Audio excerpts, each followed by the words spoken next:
दिल्ली की सियासत पर दोबारा अपनी पैठ बनाने के लिए कांग्रेस बेताब नजर आ रही है। 10 साल पहले जो जमीन हाथ से निकल गई थी, उसी को पाने के लिए कांग्रेस एड़ी चोटी का जोर लगा रही है और एक के बाद एक घोषणाएं कर रही है। 13 जनवरी को कांग्रेस के नेता राहुल गांधी ने सीलमपुर में पहली रैली की और चुनाव प्रचार अभियान का आगाज किया।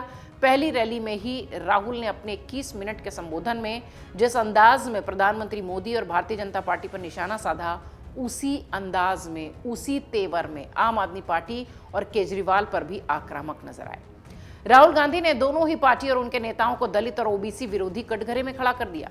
इस तरह से उन्होंने अपनी पहली ही रैली में कांग्रेस का चुनावी एजेंडा सेट कर दिया। आपको बताते हैं कि राहुल ने अपनी सीलमपुर की रैली में क्या कुछ कहा, सीलमपुर विधानसभा सीट को ही राहुल गांधी ने क्यों चुना अपने दिल्ली के मिशन को शुरू करने के लिए। चुनावी रैली को संबोधित करते हुए राहुल गांधी ने कहा कि अरविंद केजरीवाल भी प्रधानमंत्री नरेंद्र मोदी की तरह प्रचार प्रसार और झूठे वादे करते हैं, रणनीति पर अमल नहीं करते। राहुल गांधी का यह बयान जो कि खूब चर्चा में है, वो सुनिए। केजरीवाल जी आए थे, आपको याद होगा, शीला जी की सरकार थी, आपको याद है? वो दिल्ली याद है आपको? और केजरीवाल जी आए और केजरीवाल जी ने बहुत बड़ा प्रचार किया, दिल्ली को मैं साफ कर दूंगा, भ्रष्टाचार मिटा दूंगा, पेरिस बना दूंगा। अब देखिए हुआ क्या। आप देखिए, बाहर चला नहीं जा सकता है, ऐसा पोल्यूशन है, बाहर चला नहीं जा सकता है, आधे लोग बीमार रहते हैं, कैंसर बढ़ रहा है, पोल्यूशन बढ़ता जा रहा है, महंगाई बढ़ती जा रही है। और उन्होंने कहा था कि भ्रष्टाचार को अरविंद केजरीवाल जी मिटाएंगे। अब आप बताइए, दिल्ली में अरविंद केजरीवाल जी ने भ्रष्टाचार मिटाया क्या? मिट गया। तो जैसे प्रचार नरेंद्र मोदी जी करते हैं मीडिया का, झूठे वायदे, एक के बाद एक झूठे वायदे, वैसे ही स्ट्रेटेजी केजरीवाल जी की है। इसके साथ ही राहुल गांधी ने यह भी वादा किया कि राष्ट्रीय राजनीति में कांग्रेस की सरकार बनने पर जातीय जनगणना करवाई जाएगी और यह क्यों जरूरी है, यह भी जरा सुन लीजिए। जब मैं जाति जनगणना की बात करता हूं, नरेंद्र मोदी जी के मुंह से एक शब्द नहीं निकलता और केजरीवाल जी के मुंह से एक शब्द नहीं निकलता है, क्योंकि दोनों चाहते हैं कि देश में पिछड़े वर्ग को, दलित को, आदिवासियों को, माइनॉरिटीज को भागीदारी ना मिले। आप पूछिए, कभी केजरीवाल जी से पूछिए कि वो जाति जनगणना के साथ हैं या नहीं। मोदी जी से पूछिए, जाति जनगणना के साथ हो या नहीं। सामाजिक न्याय के मुद्दे को राहुल गांधी ने बीजेपी और आम आदमी पार्टी दोनों पर जमकर अटैक करते हुए रखा। उन्होंने कहा कि जब मैं जातिगत जनगणना की बात करता हूं तो नरेंद्र मोदी और अरविंद केजरीवाल के मुंह से एक शब्द नहीं निकलता। ये दोनों ही नेता चाहते हैं कि पिछड़े वर्ग, दलित, आदिवासी और अल्पसंख्यकों को भागीदारी ना मिले। उन्होंने दावा किया कि मोदी और केजरीवाल लंबे लंबे भाषण करेंगे, लेकिन जब भागीदारी देने की बात आएगी तो वो सिर्फ कांग्रेस ही पूरा करेगी।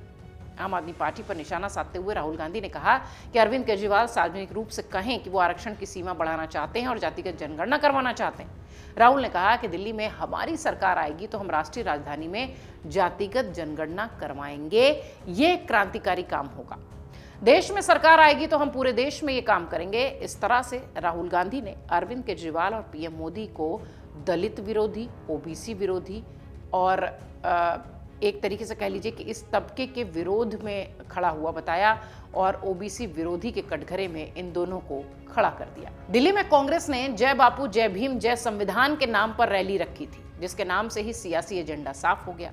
राहुल गांधी की दिल्ली में रैली, जनसभा उस क्षेत्र में रखी गई जहां पर कांग्रेस के वोट बैंक का अपना सियासी जनाधार है और चुनावी मुकाबला सीधे आम आदमी पार्टी के उम्मीदवार से है। कांग्रेस ने राहुल गांधी की रैली के लिए मुस्लिम बहुल सीलमपुर सीट को चुना। राहुल ने अपने संबोधन में दलितों को आबादी के हिसाब से आरक्षण देने की बात कही। मुस्लिम समुदाय को रिझाने के लिए कहा, किसी भी धर्म व्यक्ति या किसी भी दलित पिछड़े के खिलाफ अगर हिंसा होगी तो राहुल गांधी वहां पीड़ितों के साथ खड़े रहेंगे। उन्होंने कहा कि मोदी और केजरीवाल दोनों नहीं चाहते कि दलितों, पिछड़ों, आदिवासियों और अल्पसंख्यकों को उनका हक मिले।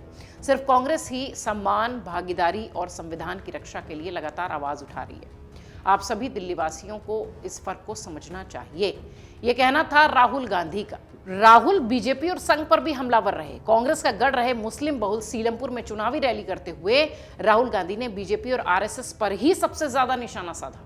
उन्होंने कहा कि ये दोनों संविधान को खत्म करना चाहते हैं, नफरत फैलाना चाहते हैं, एक दूसरे से लड़वाना चाहते हैं, लोगों को डराना चाहते हैं। साथ ही ये भी आश्वासन दिया कि हम बीजेपी की विचारधारा के खिलाफ लड़ते रहेंगे। राहुल गांधी ने कहा कि भारत जोड़ो यात्रा में हम कन्याकुमारी से कश्मीर तक चले, जिसमें हमने और जनता ने नारा दिया कि नफरत के बाजार में मोहब्बत की दुकान खोलनी है। हम विचारधारा की इस लड़ाई में बीजेपी आरएसएस के खिलाफ थे, हैं और पूरी जिंदगी रहेंगे। राहुल गांधी ने इस तरह नफरत के खिलाफ मोहब्बत की बात करते हुए कहा कि किसी भी जाति, धर्म के व्यक्ति के खिलाफ हिंसा होगी तो वो उस व्यक्ति के साथ खड़े होंगे, चाहे कुछ भी हो जाए। वो संविधान की रक्षा करेंगे। इस तरह से अगर देखिए तो राहुल गांधी अल्पसंख्यक समाज के दिल को जीतने की कवायद करते नजर आए।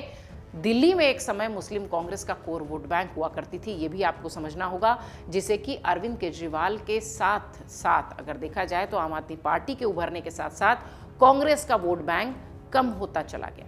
यानी अरविंद केजरीवाल की पार्टी ऊपर जाती गई और इस कोर मुस्लिम वोटर को अरविंद केजरीवाल कांग्रेस से छीनते चले गए। दिल्ली एमसीडी चुनाव में मुस्लिम बहुल इलाके में कांग्रेस दोबारा से मुस्लिमों का विश्वास जीतने में कामयाब रही थी, अगर आपको याद है तो। और लोकसभा चुनाव में आम आदमी पार्टी के साथ गठबंधन के बाद स्थिति बदलती दिखाई पड़ी। यही वजह रही कि अब कांग्रेस मुस्लिम वोटर्स को फिर से अपने साथ जोड़ने की कोशिश कर रही है, खासतौर से दिल्ली में, जिसके लिए राहुल गांधी ने संघ और बीजेपी पर आक्रामक रुख अख्तियार रखा है।